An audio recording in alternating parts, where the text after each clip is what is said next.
पंजाब के जो नए मुख्यमंत्री हैं मान साहब, ये भी किसानी के बैकग्राउंड से आते हैं और मूंगी के ऊपर पंजाब सरकार एमएसपी देगी। दूसरा निर्णय लिया कि जो डायरेक्ट सीडिंग करेंगे उन सब लोगों को 1,500 रुपये एकड़ के हिसाब से उन लोगों को सहायता दी जाएगी। ये एक ऐसा व्यक्ति निर्णय ले सकता था जो जमीन से जुड़ा हुआ है, जिसे किसानी के बारे में पता है, और एक ऐसा व्यक्ति निर्णय ले सकता था जो कि किसानों के साथ खड़ा है। ये पहले वाली सरकारें भी ले सकती थी, लेकिन मान साहब ने ये निर्णय लिया। पंजाब के स्कूल भी ठीक करेंगे, पंजाब के अस्पताल भी ठीक करेंगे, पंजाब में मोहल्ला क्लिनिक भी खोलेंगे, बिजली भी सारे करेंगे। तो हमारा मकसद है कि जैसे दिल्ली में हमने बिजली, शिक्षा, स्वास्थ्य, बिजली को मॉडल बनाया, ऐसे पंजाब के अंदर किसानी को भी आपके साथ मिलकर एक मॉडल के रूप में पूरे देश नहीं पूरी दुनिया के सामने प्रस्तुत किया जाएगा। हम आप सब लोगों को ये कहना चाहते हैं कि पूरा देश आपके साथ है। हमें गर्व है उन लोगों पे जिन जवानों ने गलवान घाटी में शहादत दी, जिन किसानों ने देश के अंदर किसानी को बचाए रखने के लिए 1 साल तक संघर्ष किया और इस दौरान अपनी शहादत दी। ये आंदोलन पंजाब के किसानों का नहीं था, यह आंदोलन हरियाणा के किसानों का नहीं था, यह आंदोलन पूरे देश का था। इसीलिए इसी भावना के साथ आज तेलंगाना के मुख्यमंत्री साहब तेलंगाना से आप लोगों को एक सम्मान राशि देने के लिए आप सब लोगों के बीच में आए हैं। हम तेलंगाना के मुख्यमंत्री साहब का भी तहे दिल से शुक्रिया अदा करते हैं। पंजाब सरकार पहले ही उन सब परिवारों को सम्मान राशि के रूप में कुछ दे चुकी थी। आज तेलंगाना से आए हैं, ये दिखाता है कि सारा देश आपके साथ है। ये किसी एक राज्य या एक किसी वर्ग का आंदोलन नहीं था। मुझे याद है ये आंदोलन दिल्ली के बॉर्डर पे हुआ था और दिल्ली का मुख्यमंत्री होने के नाते मेरा अपनी तरफ से ये एक हवन था, अपनी तरफ से मैंने भी उसके अंदर थोड़ी बहुत आहुति दी। हम जो भी कर सकते थे हमने वो सब किया। मुझे याद है जब सबसे पहले पंजाब से और हरियाणा से किसान चले थे और किसान दिल्ली की तरफ कूच कर रहे थे और रास्ते में थे किसान, तभी हमारे पास केंद्र सरकार से एक फाइल आई कि भाई किसान दिल्ली की तरफ कूच कर रहे हैं, इन सभी किसानों को गिरफ्तार करने के लिए हमें दिल्ली के स्टेडियम जितने हैं उन सारे स्टेडियम को जेल बनाना है, ताकि जब किसान दिल्ली में एंटर करेंगे तो उनको सबको हम जेल में कैद कर लेंगे। क्योंकि जो मौजूदा जेल है वो तो इतनी बड़ी जेल नहीं थी कि इतने सारे किसानों को कैद किया जा सके। मैं भी आंदोलन से निकला हुआ हूँ, अन्ना आंदोलन से हम लोग निकले हुए हैं और अन्ना आंदोलन के समय हमारे साथ भी यही हुआ था कि अन्ना आंदोलन के समय जितने लोग रामलीला मैदान में जंतर मंतर पे आते थे उन सबको जब गिरफ्तार किया करती थी सरकारें तो जेलें छोटी पड़ जाती थी। तो वो सारे स्टेडियम में हम लोगों को गिरफ्तार करते थे। मैं भी कई दिन स्टेडियम में गिरफ्तार रहा हूँ। तो मैं समझ गया कि ये किसानों के आंदोलन को ख़त्म करने की एक साजिश है।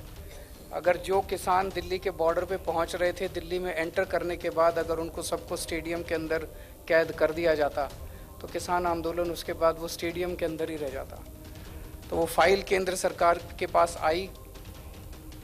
किस्मत अच्छी थी कि वो पावर हमारे पास थी स्टेडियम को जेल में कन्वर्ट करने की, और हमने इतना प्रेशर हमारे ऊपर डाला गया केंद्र सरकार के द्वारा कि हमने करने से मना कर दिया। हमने कहा नहीं, हम स्टेडियम को जेल में कन्वर्ट नहीं करेंगे। और उसके बाद इतनी ज़्यादा नाराज़ हुए सब लोग, लेकिन हम किसानों के साथ खड़े रहे।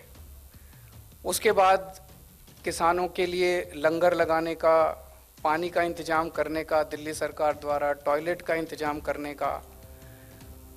तो इस पूरे हवन में मुझे खुशी होती है कि मुझे भी मौका मिला अपने किसान भाइयों को जो संघर्ष कर रहे थे उनकी सेवा करने का। जिस तरह से हम सेवा कर सकते थे हमने सेवा करने की कोशिश की। आज भी जब पंजाब के अंदर हमारी सरकार बनी है, आम आदमी पार्टी की सरकार बनी है, हमारी पूरी कोशिश है, हमारी सबसे पहली कोशिश है कि किस तरह से किसानों की आमदनी को बढ़ाया जाए। हम पूरी तरह से इस नतीजे पे पहुंचे हैं कि जब तक किसानों की आमदनी को नहीं बढ़ाया जाएगा, किसानों की आय को नहीं बढ़ाया जाएगा, किसान देश के अंदर हमेशा दुखी रहेगा, आत्महत्या करता रहेगा, कर्जे में डूबा रहेगा, घर में कोई बीमार हो जाएगा उसके लिए कर्जा लेगा और कर्जे की साइकिल के अंदर डूबा रहेगा और आत्महत्या करता रहेगा। मुझे बेहद खुशी है कि पंजाब के जो नए मुख्यमंत्री हैं मान साहब, ये भी किसानी के बैकग्राउंड से आते हैं और इसीलिए पिछले कुछ दिनों के अंदर इन्होंने जो निर्णय लिए, एक निर्णय लिया कि अभी जब तक अगली फसल नहीं उगाते तब तक एक मूंगी की फसल उगा लेते हैं और मूंगी के ऊपर पंजाब सरकार एमएसपी देगी। ये एक ऐसा व्यक्ति निर्णय ले सकता था जो जमीन से जुड़ा हुआ है, जिसे किसानी के बारे में पता है, और एक ऐसा व्यक्ति निर्णय ले सकता था जो कि किसानों के साथ खड़ा है। ये पहले वाली सरकारें भी ले सकती थी, लेकिन मान साहब ने यह निर्णय लिया कि मूंगी के ऊपर एमएसपी दी जाएगी।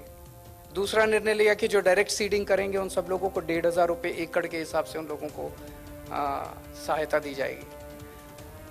आने वाले समय में भी बहुत सारे ऐसे निर्णय हम लेना चाहते हैं जिससे किसानी को एक पंजाब के, दिल्ली के अंदर हमने जितने काम किए, आज दिल्ली के स्कूलों के बारे में खूब चर्चा होती है कि खूब शानदार स्कूल बन गए, दिल्ली के अस्पतालों की खूब चर्चा होती है, दिल्ली के मोहल्ला क्लिनिक की खूब चर्चा होती है, दिल्ली की बिजली की खूब चर्चा होती है।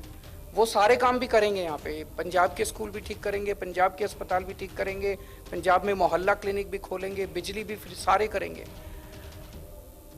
पंजाब के अंदर किसानी एक बहुत बड़ा मुद्दा है, तो हमारा मकसद है कि जैसे दिल्ली में हमने बिजली, शिक्षा, स्वास्थ्य, बिजली को मॉडल बनाया, ऐसे पंजाब के अंदर किसानी को भी आपके साथ मिलकर एक मॉडल के रूप में पूरे देश नहीं पूरी दुनिया के सामने प्रस्तुत किया जाएगा। आज एक वकील का बेटा वकील बनना चाहता है, एक फिल्म एक्टर का बेटा फिल्म एक्टर बनना चाहता है, डॉक्टर का बेटा डॉक्टर बनना चाहता है, लेकिन किसान का बेटा किसान नहीं बनना चाहता, क्योंकि किसानी फायदे का धंधा नहीं बचा, फायदे का सौदा नहीं बचा। मुझे पूरा यकीन है कि हम लोग पंजाब के अंदर ऐसा मॉडल तैयार करेंगे कि किसान का बेटा बड़ा होकर कहेगा, पिताजी मुझे भी किसान बनना है, मुझे किसी और धंधे के अंदर नहीं जाना है। और मुझे पूरा ही विश्वास है कि पंजाब के 3-3.5 करोड़ लोगों के साथ मिलके हम ऐसे मॉडल को तैयार कर पाएंगे और ऐसे मॉडल को लागू कर पाएंगे। मैं ऊपर वाले से प्रार्थना करता हूँ कि जो जो लोग शहीद हुए उन सब लोगों को भगवान उनकी आत्मा को शांति दे, अपने चरणों में स्थान दे, और आप सब लोगों को इस लॉस को बर्दाश्त करने की शक्ति दे। बहुत बहुत शुक्रिया।